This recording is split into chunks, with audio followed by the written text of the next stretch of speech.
तो नमस्कार दोस्तों, आज एसबीआई यानी स्टेट बैंक ऑफ इंडिया ने अपने क्वार्टर 2 के रिजल्ट्स को पब्लिश कर दिया है। और आज की इस वीडियो में हम इन रिजल्ट्स को एनालाइज करेंगे कि बैंक के रिजल्ट्स कैसे आए हैं, बैंक के रिवेन्यू और प्रॉफिट्स में कितनी ग्रोथ आई है।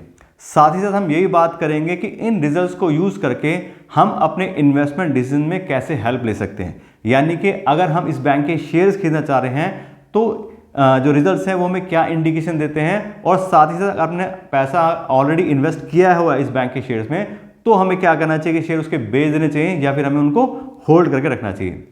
तो सबसे पहले बात करते हैं बैंक के रिजल्ट्स के बारे में। और सबसे जो मेन बात है वो ये है कि इस क्वार्टर में बैंक ने बहुत ही अच्छी ग्रोथ दिखाई है अपने नेट प्रॉफिट के अंदर। और पिछले साल के सितंबर 2022 के क्वार्टर मुकाबले इस क्वार्टर में 8% ग्रोथ आई है बैंक के नेट प्रॉफिट में। और इस क्वार्टर का जो नेट प्रॉफिट आ रहा है वो आ रहा है 14,330 करोड़ रुपए का।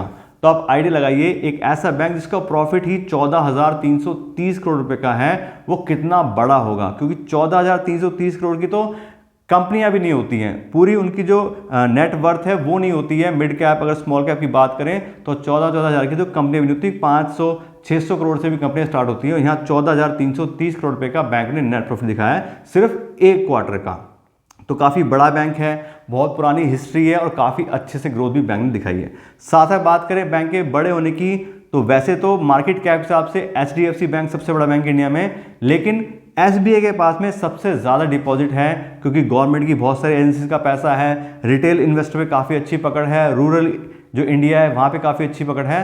तो कुल मिला के देखें तो एक तरीके से पूरे इंडिया का सबसे बड़ा बैंक SBI को कहा जा सकता है। तो बहुत ही अच्छे रिजल्ट्स भी आए हैं और बैंक की प्रोफाइल भी बहुत बढ़िया है।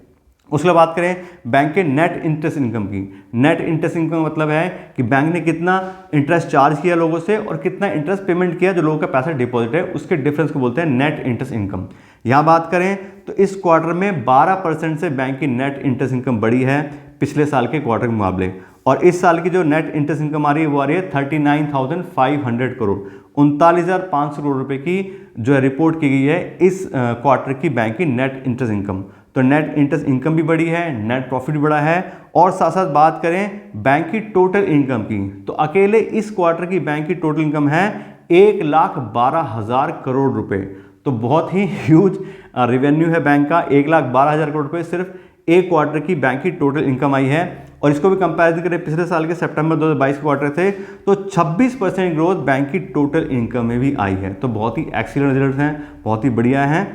बैंक ने रेवेन्यू प्रॉफिट सब कुछ अच्छे से इंक्रीज किया है। उसके बाद बात करें बैंक के NPS के बारे में, यानी कि नॉन परफॉर्मिंग एसेट, यानी कि अपनी जो एसेट्स हैं जो उसका पैसा है बैंक उसको कितने अच्छे से मैनेज करता है, वो हमें ग्रॉस NPA और नेट NPA से पता लगता है। यहाँ पे देखें तो इस क्वार्टर बैंक के ग्रॉस NPA है 2.55% के, जबकि पिछले क्वार्टर में यानी कि जून 2023 क्वार्टर बैंक के ग्रॉस NPA थे 2.76% के, और पिछले साल के सितंबर 2022 के क्वार्टर में बैंक के जो ग्रॉस NPA थे वो थे 3.52% के। तो आप देखें तो क्वार्टर बेस पे भी और ईयर ऑन ईयर बेसिस पे भी, दोनों ही बेसिस पे बैंक के ग्रॉस NPA में कमी आई है।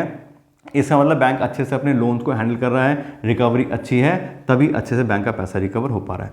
उसके बाद बात करें नेट NPA की तो इस क्वार्टर बैंक के नेट NPA हैं 0.64% के, जबकि पिछले क्वार्टर में 0.7% थे और पिछले साल के सितंबर 2022 के क्वार्टर में 0.80% के बैंक के नेट NPA थे। तो यहाँ पे देखें तो नेट NPA में कमी आई है दोनों ही क्वार्टर के मुकाबले, चाहे पिछले साल का क्वार्टर हो या लास्ट जो क्वार्टर गया है उसके हिसाब से।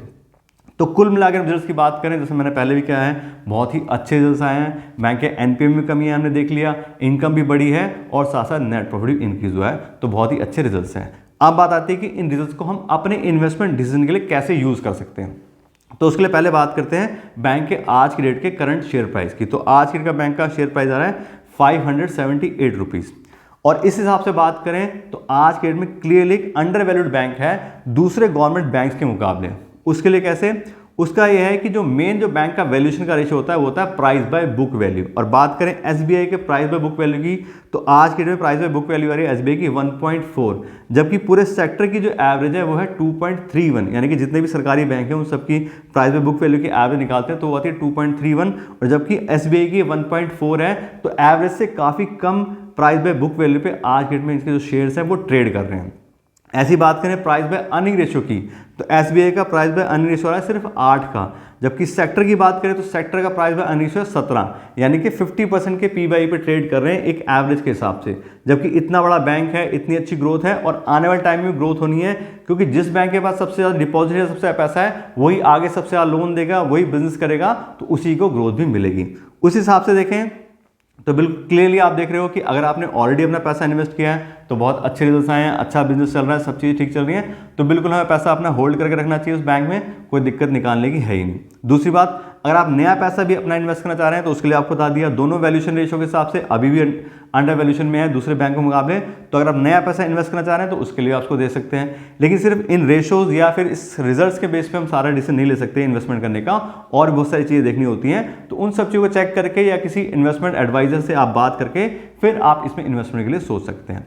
लेकिन बात करें तो बहुत अच्छा बैंक है, काफ़ी अच्छी अपॉर्चुनिटी है नए इन्वेस्टर्स के लिए इन्वेस्ट करने के लिए भी।